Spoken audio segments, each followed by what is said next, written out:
Hello and welcome to Searching for Service, brought to you by Rotary District 5950 and 5960. I'm Kelly Kirk. I'm Joe Kirk. And I'm Chad Larson. Got all three of us today. Before we dive into who our guest is in person, Joe's going to remind us of our show's amazing and incredible purpose. Yeah, the show's purpose is to align Rotarians and non-Rotarians to service opportunities. And we do that by having amazing guests on the show, telling great stories, exposing people to what kind of things that are out there for them to get involved in. And then obviously being a vehicle for Rotary to drive membership and fellowship. So let's ride. Love it. Nice job. Welcome, Brian Singer. Thank you. So Brian is the executive director of Project Zawadi. Very, very curious about the project itself.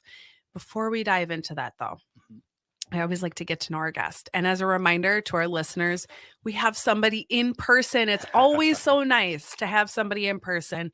We have amazing technology. We've got the StreamYard link, but nothing is better than having people round table to have discussion. And they get to see what goes into making a cool podcast. I'm very happy to be here. Thank you. Yeah. So my first question is, are you from around the Twin Cities area? So I'm originally from Northwest Iowa. All right. Lamar's, which is now, now supposed to be known as the ice cream capital of the world. So I was born and raised Fascinating. there. Yeah. Okay. Went to college in Iowa as well. That's a bold claim, by the way. Yes. It really is. They say it, so it must be true. Right? I'm like, okay, all right. They do make a lot of ice cream there. Fair enough. So Fair enough. Yeah. So cool. Then I went to college in Iowa as well, and then I went to Tanzania. I served in the Peace Corps. Wow. Iowa State, University of Iowa. No, I went to Buena Vista University. It's now a university, but it was college. And some people will correct me and say Buena Vista, but actually everyone there calls it Buena Vista. I'm going to say that's probably how you say it then. Yeah. So wonderful. Right out of college, you went right to Tanzania? Yeah. So I joined the Peace Corps. I signed up for it. And I asked them, I said, I'd really love to go to Africa. Specifically, I'd like to go to West Africa and learn French and teach business. And they came back and they said, how about Tanzania? You can learn Swahili, teach math, and go to East Africa. And I said, you know what? It's the same continent. Let's do it. So I went. However, it's a huge continent with varying differences. Yeah. Well, I think things happen for a reason. Sure. And so I fell in love with Tanzania. I was there teaching high school math and really fell in love with the country and the people and everything. And came back to the United States having, I spoke English, or spoke Swahili, I should say, as well as English, and went back to grad school in Washington, D.C. for a couple of years. And then I just was still continually pulled back to Tanzania, and finally went back there, and I managed to basically put a couple of kids into school. They were having trouble getting into school because they had lost their parents.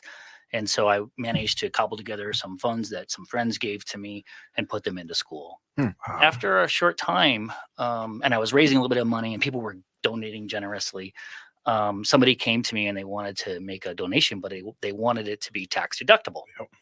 And I said, well, don't give it to me yet. So I better start an organization. So I started the organization, and we had to have a board of directors, and we just started to grow from there. So we started with a very small budget of about $4,000 that first year. And this year we're probably going to have a $700,000 budget. Wow. So, it's good growth. It's not astronomical, but it's really good growth. And what we've been doing is just growing and getting better and better and doing more and more every year. Well, and then having those strategic partnerships that we'll get into later in the show has got to help that growth as well. Because we've talked about in this show, we highlight a lot of the local grant stuff, but Rotary's really getting into the projects of scale. And I'm sure that you've been exposed to that on some level, especially with some of the water things that you're doing. So just being alongside of that has got to have positive impacts for you. Yeah. Well, I always say this, and a lot of people say it, that it takes a village to raise a child, and it really does. I mean, there's no one person on this planet who can make a big difference.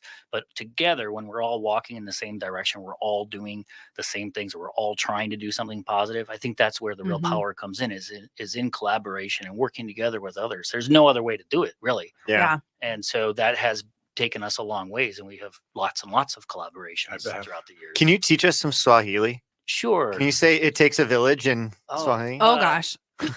You could say inatumia kijiji kulea mtoto. I know.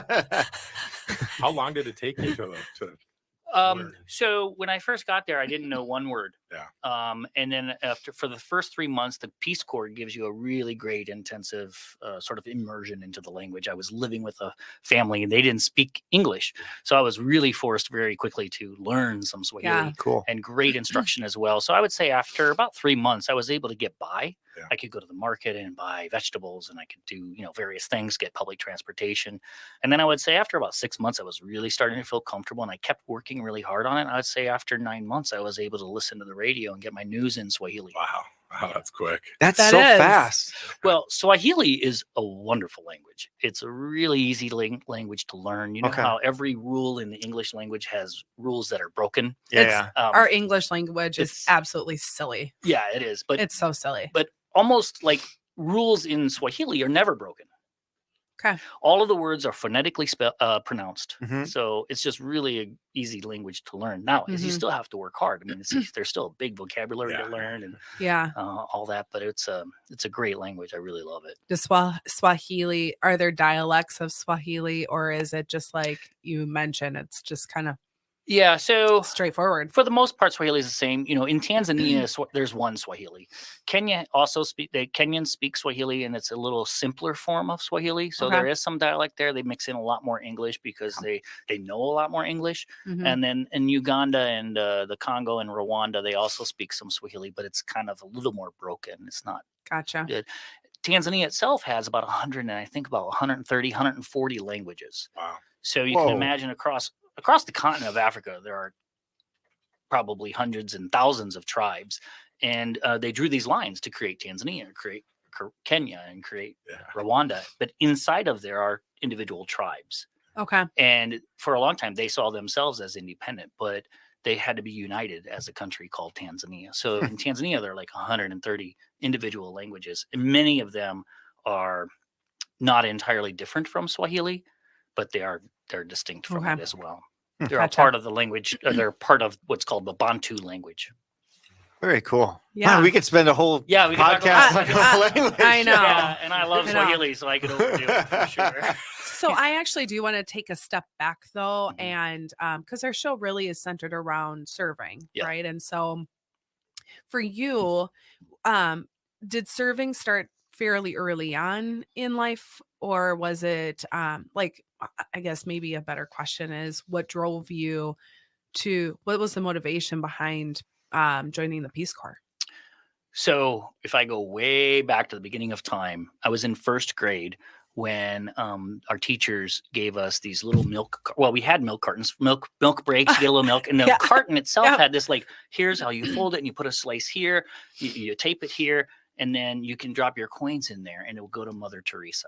Because she's trying to help people. So I remember wanting to fill my milk carton with money. So I worked really hard. I don't remember how much I got in there, but from that moment is when I think that's when my desire to help others and just serve really came about in first grade. And it's kind of carried through from then. And, various people in my life have inspired me as well along the way. Did you see it represented in your family? I mean, or was it just all of a sudden you kind of had that thing in first grade? Yeah, I mean, that's so cute. We have a first grader at home, and I'm like, okay. I wonder if I could ever see him doing something like that. But yeah, I think I was inspired by a lot of different people. I had a very large family, both on my mother's side and my father's side. I have a lot of aunts and uncles and a lot of cousins, and some of them are really inspiring in a positive way. And showing how one should try to live. But also my teachers. I had a lot of really amazing teachers all the way from, first grade all the way through high school and even college. I've had just some great teachers who have really helped mold my thinking on what I should be doing with my life. Shout out to the educators out there. Yeah, absolutely. Yeah. Absolutely. They did such a great job. I mean, I just really appreciate so much, all of the teachers that I had. Okay. And and as a former that, my background is education, and so to hear the positive impact, you also hear the other side of that coin, but you always want to hear about the positive side of educating. So you have 2 minutes to get us from the Peace Corps I know. to today. Yeah. Okay. Well, so let's go back to that bigger picture of, sort of what I've been doing. So I started this organization called Project Zawadi, and we've been doing that for about 22 years now. After running that organization for about 4 years, some of my Tanzanian friends, they came to me and they said, Brian, we love putting kids in school. And I was having them volunteer to do all this work with education. They said, but we want jobs. So why don't you start a business so we can have jobs? And I said, okay, well, we have to do this the right way. So then we decided to start this company, which is now called Access to Tanzania, and we provide wildlife safaris. And what we do is we try to give back as much as we possibly can to the organization that we're supporting as well. Plus, we want to provide really good jobs. We want to be good employers and treat our staff well and that sort of thing. And so then we started to do that. So now we run two different things. We run a nonprofit organization that does the education in Tanzania, and then also simultaneously I have a for-profit business which provides safaris.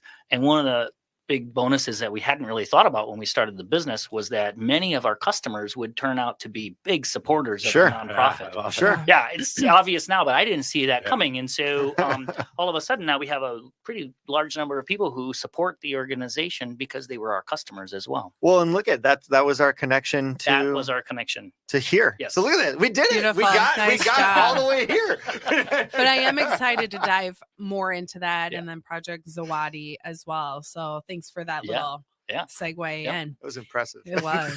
It was. As a reminder, you are listening to Searching for Service. I'm Kelly Kirk. I'm Joe Kirk. And I'm Chad Larson. We'll be back.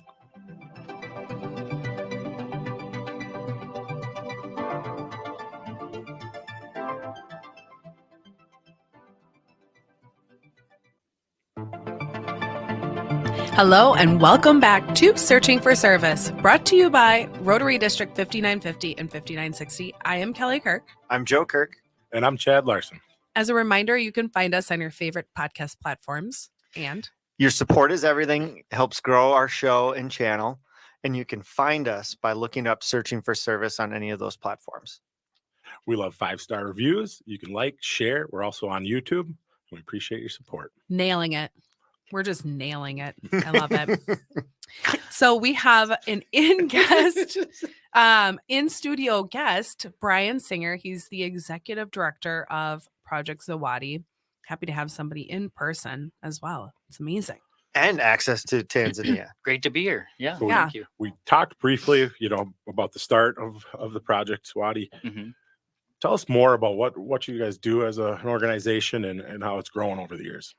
Yeah, so when we started, we were doing basically what we call sponsorships, where we selected some particular students that needed help getting into and through school, and we were supporting them, and we continued to do that, and we still do that today.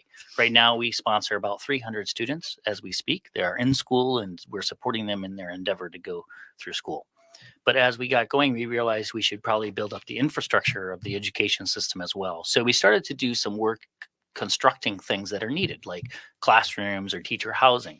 So we started to do that quite a bit more. And then more recently, we said, you know what, we actually have 3 programs here. We have the sponsorship program where we're putting kids into school, and we're changing the name of sponsorship. It'll change to student support.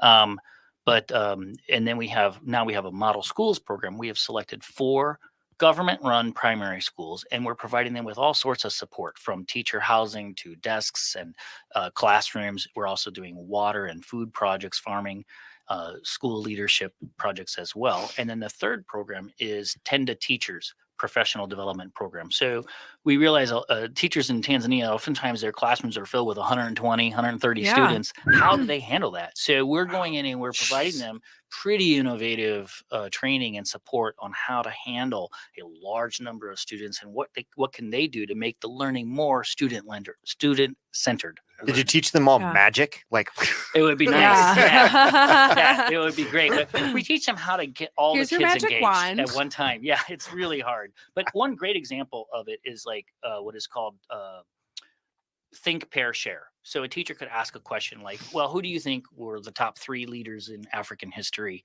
and why? think about it for a minute. Give the kids a minute to think about it and then say, okay, now turn to your partner. Each of you pair up and talk about what do you think and talk to each. And then the teacher will let them talk for a minute or two. And then she'll clap her hands or snap her fingers. And then the students will come back to attention and she'll pick a few groups and say, okay, share. What did you guys think? What did you think? And what happens is even if you have 130 kids in the room, they were all thinking and all engaged. And so those kinds of strategies that get everyone involved and get them participating are the things that I wish I knew when I was a Peace Corps volunteer, because I didn't know those strategies myself. So I know I could have been a better teacher as well. Did you have classroom sizes that size too? No, wow. My gosh. Incredible. I can't even imagine. Now, but I did have like 60. That's still a ton. Like once you get past 40, it's it's a lot. So if you think about even the education system here, and it's, you know, anywhere between 30 to 40 sometimes, that really is like, that's a lot. It's a lot. Yes. It is. And we're looking at that going, we got to fix this. But then you look at other countries and go, okay. Well, and help too. It's even worse. Well, and help too. A lot of times when we have that 150, 200 people, it's in an auditorium. It's a different setting. Right. Whereas this is a desk setting, correct? Right. Yeah. If they're lucky, some of the kids don't have desks. They'll be sitting on the floor. Sitting on the ground. Goodness. Or they bring a rock or some kind of a stool or something. Sure. And they'll just sit on the floor. Rock. Oh yeah. Yeah. Sometimes I see them bring rocks into the classroom so they can sit on it. Wow. Yeah. So you developed the three main pillars of the program, and you started with the students first and just kept branching out. Yeah. How long did that process take to go from, you know, adding and obviously involving them as you go? Yeah. So, you know, it just sort of all happens organically. I believe everything happens for a reason. And so I just kind of let things go and see what works and keep doing the things that work and don't do the things that don't work. I always believe in making small mistakes, because if you make small mistakes, you learn from them. If you never make a mistake, how do you learn? Yeah. 100%. Everybody says that you learn by falling down. Well, just don't fall off a cliff. Just fall, stumble a little bit right here, So I believe in making small mistakes. And so we figured out what works. And so we just kept doing that. So, actually they need this, or this will work a little bit better. And so every year we're improving and expanding. And so we started with sponsorship. I would say after just 3 or 4 years, we started to build a classroom here, a classroom there. And then we started to realize, we should do more of that. That's pretty powerful stuff. So let's do more. No, actually, you know what? They also need toilets. Yeah. Let's build some toilets too. I mean, how do you go to school and there's no toilet? Yeah. That's pretty unsanitary. So, now girls can come disproportionately more too when you have sanitation and water and so that's all linked to a bunch of other people that we've had on the show too. So many things. Yeah, it's fascinating, and it iterates, right? Like every iteration of it, you learn something. It changes. Something changes in the landscape, COVID, or something like that, and it forces you to adapt and throw away what doesn't work, and then seek new ways of delivering successful education to them. And I think this goes back to our general approach. Our approach to doing this kind of work is to really collaborate, listen very carefully to the communities that we're in, ask really good questions, and listen really carefully. Because if we go in assuming that we know what is right and what they need, then it's sure to fail. Yeah. So we go in very, very humbly, with humbleness. Like we're not the ones who know everything. We're just here to deliver the goodwill. I always view it like donors give us money. And I say to people, I say to my staff all the time, I say, this is not our money. These donors gave it to the students. And so our job is to deliver it in the most effective way. So you always have to think about these dollars, like this dollar right here. How do we deliver it in a way that makes the most sense for this student? Now, a 7-year-old might not be able to come up with a strategy for delivering that dollar, but we have to do that on her behalf or his behalf and say, this is how we're going to deliver this. And so I think we're getting really, really good at it. 22 years into it now. I know we are. I know that we're really, really good at it, and we're looking forward to growing. And I may or may not borrow that for my business. Like that is a really, really great way when your advocacy, right? Like you're an advocate for something, as it's we're being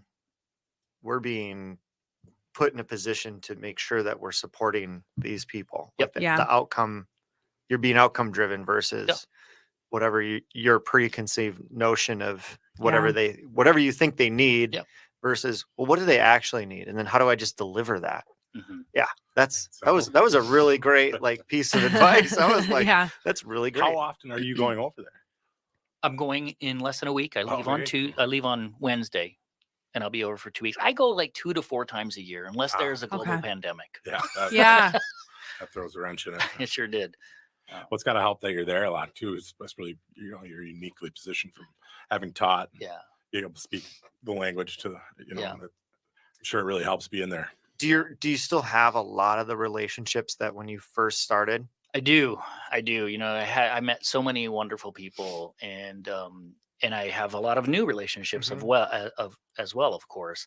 And I do bring people to Tanzania. So like next week, I'm going with some people. I have actually there's a couple of people from here in the Twin Cities that are coming with me next week, and we're going over there to be a part of what's called English Bridge. It's one of our programs. We have so many actually, where we're helping the kids transition. In primary school in Tanzania, everybody's they're learning in English, and then in secondary they're learning in. I'm sorry, backwards. In primary school, they're learning in Swahili, and in secondary they're learning in English. And so we're trying to help them bridge now. So those students that are transitioning, we're going over to practice English with them and just have conversations. So 2 of them are coming with me, and I always tell the people that are going over there, I say, we're going over not because we feel sorry for anybody, but because we think we can learn something, and we can enjoy being with them, and that hopefully they can get something out of it as well.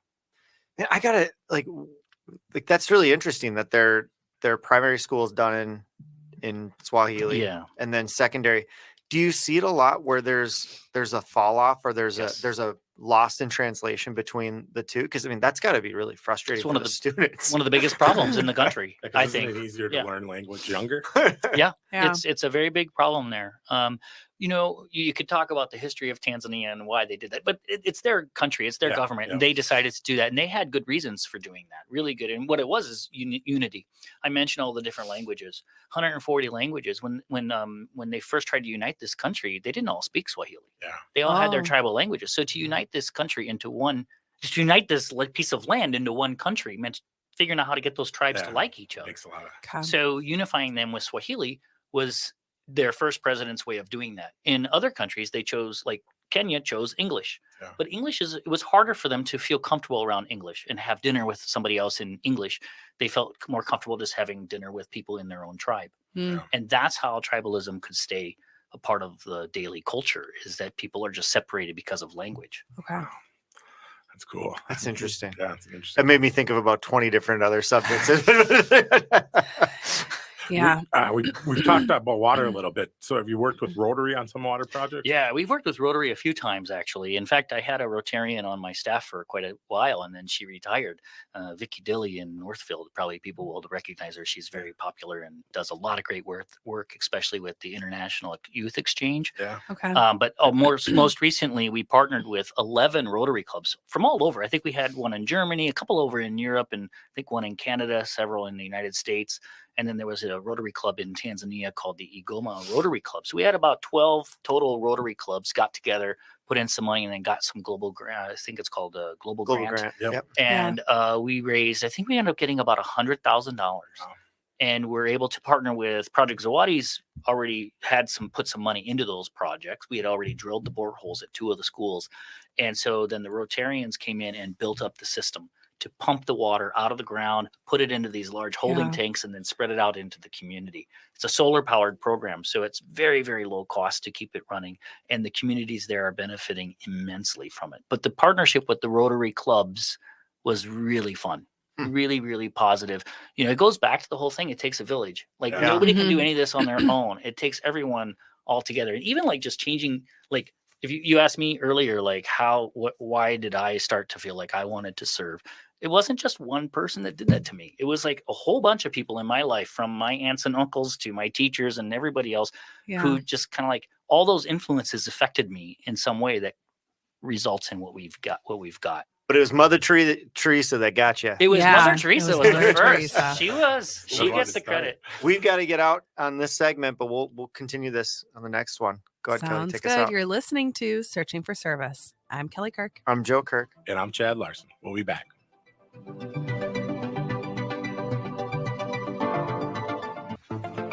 Hello and welcome back to Searching for Service, brought to you by Rotary District 5950 and 5960. I'm Kelly Kirk. I'm Joe Kirk. And I'm Chad Larson. As a reminder, you can find us on your favorite podcast platforms, and your support is everything to us, and you can find us by looking us up by searching for service. Yep. And we love you to share, like, support, follow, and we're also on YouTube. You can look us up the same way, searching for service. I broke the streak. As the owner of the studio, Chad, are you sometimes like, what the heck are these guys doing? doing? What are these two jokesters doing? Well, I'm no pro. Well, you're we're keeping all your amateur three here doing status it to together. compete in the Olympics. So we have Brian Singer on with us today, and he's in person with us, even better. He's the executive director of Project Zawadi. So we got to know him in the first segment and got to know the project a little bit more in the second segment. Now we're gonna dive a little bit deeper into Project Zawadi and that core connection with Rotary itself, Yep. and how they have helped with the water sanitation.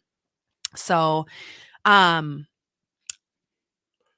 don't know. How do we want to segment into this, guys? Well, how important is, as you've worked over there, the importance of water for access and keeping people able to go to school. We've heard other stories in different parts of the world that it's a big barrier, especially on the female side. Yeah, I think there's no way we here in the United States can imagine what it's like to not have water, to not be able to just go to the faucet and open it up and water comes gushing out. I mean, it's just really hard for us to imagine it. I have in my mind an image like when we went out there and we hired this company to come out and drill the boreholes, and they were drilling and drilling and drilling, and it's very loud and noisy, and it must have taken hours, and finally they strike water and water comes gushing out, and you can just see the kids just being completely in awe of this water just appearing right there. When we went the day, let's see, it was in February. I was in Tanzania, and all the Rotarians, the local Rotarians were there, and the local leadership was there, like an appointee of the president was there. The media were there, and we went into a village to celebrate the opening of the new water project. So imagine this village now has water, and this one woman, she gave a testimony, and I got a video of it on my phone. And she was just saying how this has changed their life. She said, when in the dry season, they would have to wake up at 2 a.m. in the morning and walk for hours just to get to a place where they're hoping there will be some water. And they know that this water is dirty. And she even says this water has been trampled in by cows. Yeah. And they had to use that water to drink and cook with. And she said, I bring this water back home and walk how long with a bucket on her head, exhausted, getting home. It's too late now to cook breakfast for the kids. And the water is dirty. So she said it would make her pans dirty. Like if she tried to boil water, the water would change the color of the pan. Yeah. And now she said water is available, it's abundant, and it's clean. And she said right away, within 3 days, she says their health improved. Sure. It's incredible. Yeah. So, it saves 3 them days. time. It improves their health. These kids, kids who are sick can't go to school. Yeah. And then, I'm sure you've heard about the girls too, who are going through menstruation. I probably said the word wrong. I don't know how to pronounce it, but not having sanitation is just, it's hard. It's really hard for kids to go to school. And imagine just saying, well, I want a drink of water in between classes. Yeah. It's a hot day. Like you can't even get that. It's hard. It's really hard for us to imagine what the change is, just having water. Well, and it's even harder to imagine how much it helps. Like we don't understand how much it helps. We're like, what do you mean? Of course you can go to school. Why couldn't you go to school? What? Right. Yeah. Oh, of course. Like, why would water change that? Like, like we just don't connect the concept. And one of my favorite things is we've had so many people on that talked about water and talked, but it really is the magic elixir for a lot of communities for health, for wellness, for community, for women's health. Like it just seems to be that one consistency. And, we talk about this all the time and it's like, it's just so stupid that it's still a problem. Right. It's just silly that it's a 2023. problem. It should be a human right. It should be a human right. Yeah. And we have the technology it's not like this stuff doesn't exist. Like we don't know how to get the water. We have all of it at our fingertips, and it's just like it just becomes, the more that we talk about it just becomes more and more silly that it's even a problem at all. Yeah. The resources. There's so many other problems that we can focus on. I mean, this one seems like we could fix it. Right. Yeah. As a village. Yes. As a world village, by the way. Together. Not one person. Yep. our last guest said that's the main focus she would like Rotary to go. Yeah. Is on water. Yeah. I mean, why not? I mean, there's so many things that you could too. do, and water is something that everybody needs. Yeah. Well, and it's measurable. So like the biggest thing I think that a lot of people get worried about, like, is polio is so measurable, right? Like that's why Rotary really went into it. It was something that they could take hold of, and they've done such an amazing job of eradicating almost all of it, right? Mm-hmm. That's something else that's completely measurable, and it seems to me to be a great project that we could focus on. And obviously you're doing a lot of work, and your organization is doing a lot of work in a lot of things. You're definitely have your hands in a lot of different stuff. Just to kind of change course a little bit, can you talk a little bit about your for-profit business? Because this is how we got connected. And Dale was on Safari with you, and then you mentioned as well how the connection of those people then helping the Project Zawadi. So sure, maybe absolutely. talk about that connection. So we do almost only customized trips.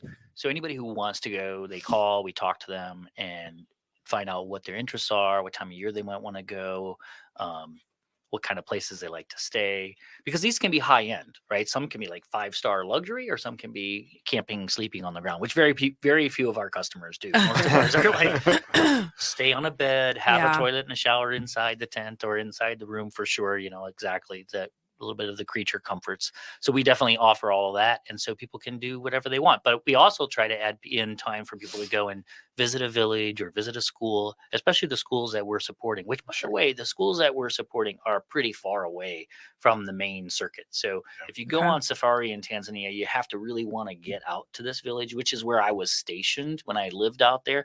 It's actually located, if you look at a map of Tanzania, it's between the Serengeti and Lake Victoria, which are two pretty popular places, but people don't really visit Lake Victoria. People always visit the Serengeti. So we're close to the Serengeti, but on the other side. So we're on the side that people don't visit. The other side is Arusha, and that's where people do visit, but we're on the other side as far as the nonprofit goes. So we try to get people to go out and visit the village, but I would say, less than 10% of our customers get out to visit the village. And that's okay, because not everybody has to. And many of them end up donating and supporting us in other ways. Sure. So it's totally fine, whatever people want to do. But yeah, so that's how we've been growing that. We probably have, I think, like 300 to 400 customers a year that go over. It's all customized. Holy moly. Yeah. So it's a pretty significant business. We have a lot of people going over. I have 20 employees in the safari company and about 20 employees in the nonprofit. So I have about a total of 40 people over there working on the mission, working on the goals that we have. And it's really exciting to see how it all comes together. Where specifically, sorry, Chad, go ahead. I was going to say, where specifically have you seen like kind of the cross connection between the two organizations for you? So for sure, when people visit, so if we can get people who visit, well, there's several different ways. So people who visit the country and then go out and visit the projects, they're oftentimes people who have given as well. Sure. So they can come out and like do the English Bridge program, where they'll have an opportunity to even give some of their time as well to helping the students learn English. So that one way is when people visit. Our guides also in the safari company, they're really big supporters of the nonprofit. They know what we're doing. They've been out there and they see it. There's a lot of cynicism in the development world, because there are a lot of organizations that aren't doing the best job with the dollars that they get. Yeah. There's a lot of waste or things that happen that, really did come from somebody else's mind, and it didn't come from the mind of the people there. But when our guides see it, or when Tanzanians see what we're doing in person, they know that this is real. Like, this is actually really changing things on the ground. So it's great. Our guides are out there. They're proposing, they're supporting the organization as well. Wow, that's a cool connection. I was going to ask, how many of your employees did you go through the schools or have been, directly impacted by the project? Yeah. So 3 of them right now, 3 went through our program, or at least touched upon the program. Yeah. Yeah. And we just hired a new intern. He was in the program. So we brought him to the city, and it's going to be a total life changer for him as well. So quite a few people have gone through it. And then in the nonprofit as well, several of our staff, they were in the program as well. And now they're their staff members running the program. It's got to be cool to see, for how long you've been doing it, to see it come full circle. Yeah, it's pretty amazing to see these folks. We've been doing it for 22 years. So many of the people now working there were children when I first went over there. We have their pictures too, when they were little. Oh Yes. So it's really fun to see that. It's got to be so nice to see that longer term impact of the project. First of all, that the project has lasted for 22 years, right? I mean, the longevity component of it, and then to see the wins along the way in that, the fruits of your labor. To be really honest, and this is just the truth, I feel overwhelming joy sometimes. I really do, especially when I'm there and I see something, it just brings a tear to my eye and I just feel overwhelming joy. Oh, that's cool. Because just to see these things happening is just amazing to me. And I honestly feel like this is all happening because other people wanted it to happen. Like I'm not the one who drove all of this. I had somebody come and say, look, I want to give you $2,000, but I want it to be not tax deductible. Yeah. They forced me to go get this thing registered. Yeah. Right? This just kind of like kept happening. So this was sort of like happening around me. And I just kind of was the guy in the middle who spoke both languages and knew a bunch of people and could make it happen. So now anytime something needs to happen, I've got all the connections. I know how to, get different things done. And I'm just in the middle. I don't feel like I'm leading it. I mean, I am leading it probably, but I just feel like it's been happening. And I just, sometimes, here's the other thing I would say to people is sometimes you do have to take a risk. Yeah. It's not always just like, well, only do things that are perfectly laid out. Like this is exactly how you help A, B, and C. No, sometimes you have to take a risk and say, I'm not quite sure where this is going. Yeah. Let's give it a shot. I think this is in the right direction. Because that's all we can do. We're all taking one step at a time. We put one foot in front of the other, and we can't always know what's going to happen 10 blocks down the road. Yeah. So, but you want to go in that direction. So start going. And sometimes you'll fall into a little pit hole, pothole, whatever. But it does take some risk and just saying, how is this going to work? Like when we first started sponsoring 2 kids, the question became like, well, what kind of responsibility does this put on us in the future? Yeah. The question was unanswered. Yeah. That was a major concern. And a lot of people were thinking like, maybe we shouldn't do that. Like, what happens then? Are you going to be responsible for this person forever now? Yeah. For how long will you do this? So, but it was like, what? It's the right thing to do today. So let's do it. And let's make it The rest as I have well. to say, you model so many of the values that Rotary really holds true. And so even though you're not a Rotarian, I know them. Yes. You really do. I've heard them. You really do times. model those values. And I can see why those partnerships are so natural. Yeah. So yeah. The great segment. What? Well, let's go ahead and segue back into our other segment. We can talk about the future Sure. As well. So as a reminder, you're listening to Searching for Service. I'm Kelly Kirk. I'm Joe Kirk. And I'm Chad Larson. We'll be back.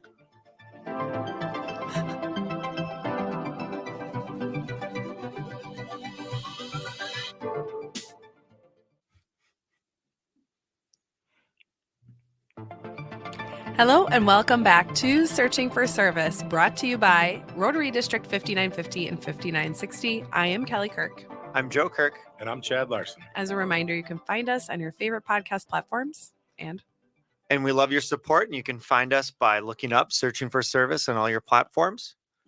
Like, share, follow, and you can also find us on YouTube. Beautiful. Love it. We are in our 4th and final segment here with Searching for Service. We've got Brian Singer. He's Executive Director of Project Zawadi. We've really dove into who Brian is, his mission, and Project Zawadi. It's been fun. And now it is. It's been super fun. But this last segment, we really love to just take some time to envision for the future what your organization or nonprofit could look like. And so are there things that you've thought about for Project Zawadi or perhaps even access to Tanzania, what those could look like for the future? Yeah, well, it's actually pretty simple. We just need to grow. Because I mean, we'll continue to learn all the time and improve and, tweak this program or that. But the thing is, we really have learned how to have a big impact with a relatively small amount of money. I think that we're very, very efficient with the funds. I think it's time to grow and grow faster. We've been doing it for 21 years, and it sounds like a big leap to go from 4,000 a year to 700,000 a year, but really over 22 years, that's not massive growth. It's good, solid growth. It's reasonable, but it's not massive growth. And I think it's time for us to find that way. And I'm not sure what the path will be to that. I think we're ready for it. Like, we're ready to expand the programs that I talked about. Every one of them that I mentioned, we could easily replicate it and do more of those things. We could do more water. We could do more desks in classrooms. We could do more teacher training as well. We could do more sponsorships and supporting of individual students. So we're just ready to expand that. We're now pursuing more grants. We're doing some more proposal writing and things like that. And we're also trying to find more ways to expand the support, or the village of support that we have around us. And so we'll just continue to do that and continue to grow.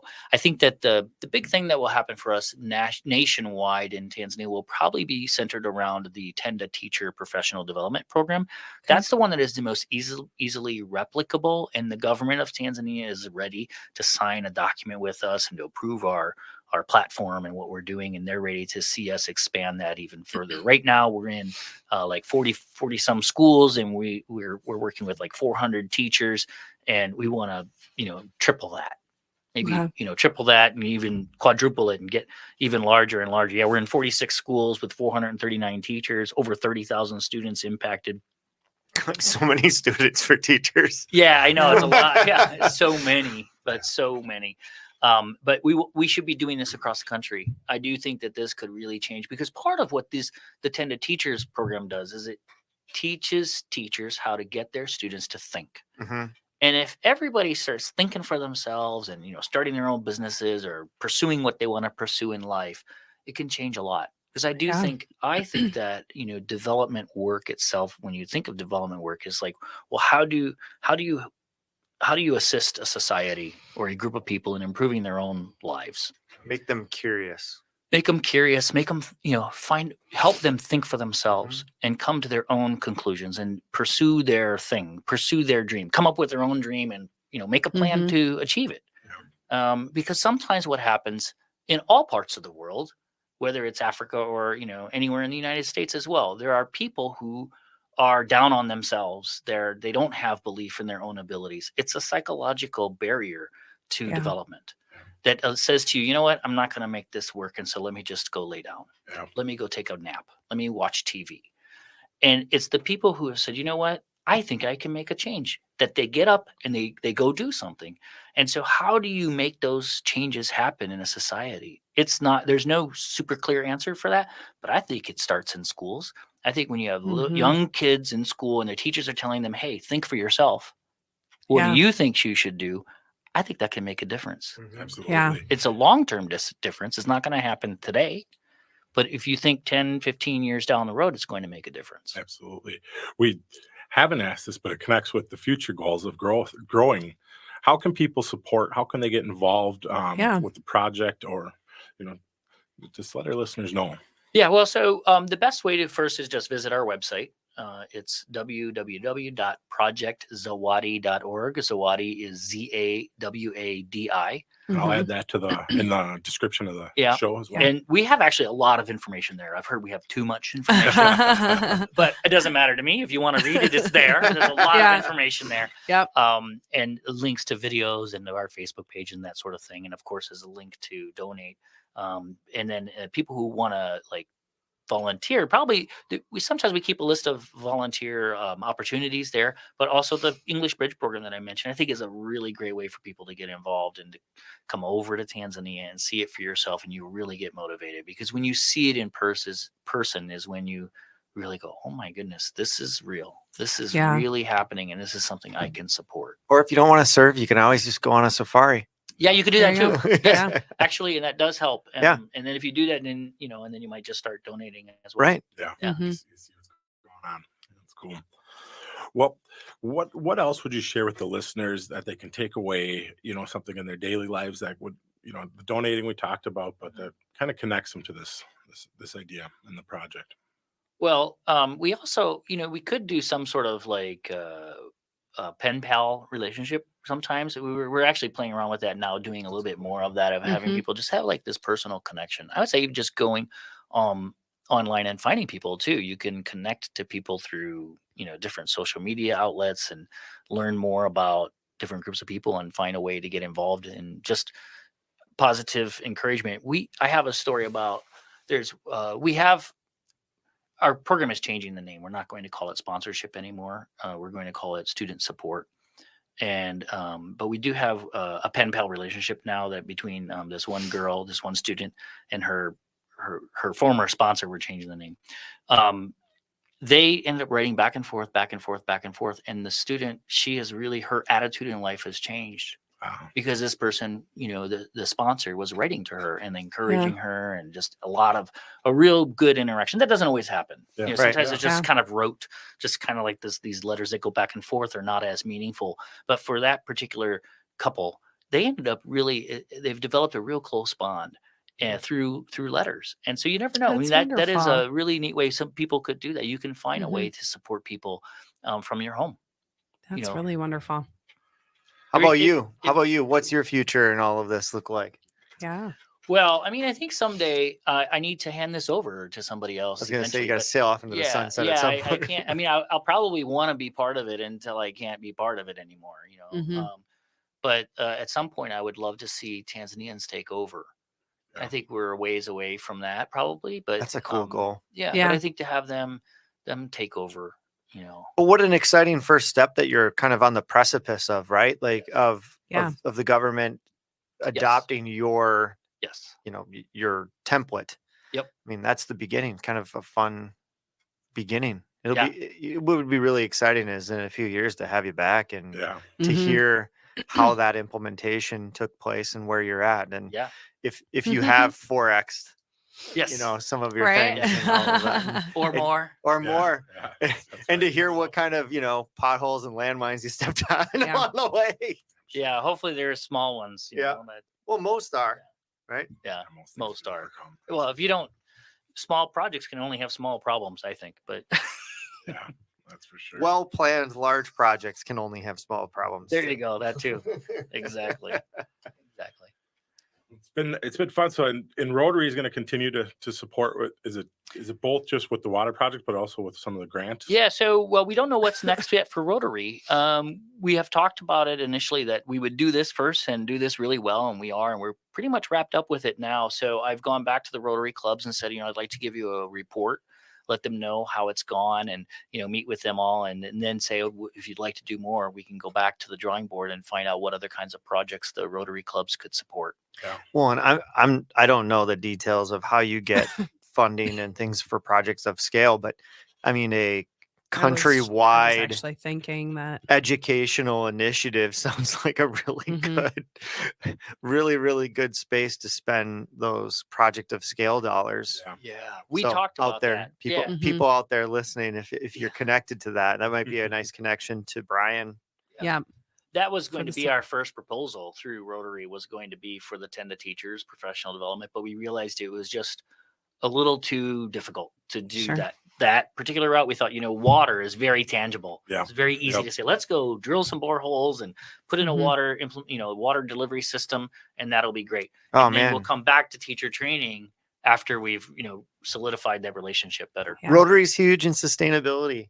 You can nail them on. How about a sustainable educational system for a country? Done. Drop the mic and walk away. Exactly. Brian, it has been a pleasure to have you on to speak on behalf of Project Zawadi, get to know you a little bit more as well. So thank you. Thank you very much. As a reminder, you're listening to Searching for Service. I'm Kelly Kirk. I'm Joe Kirk.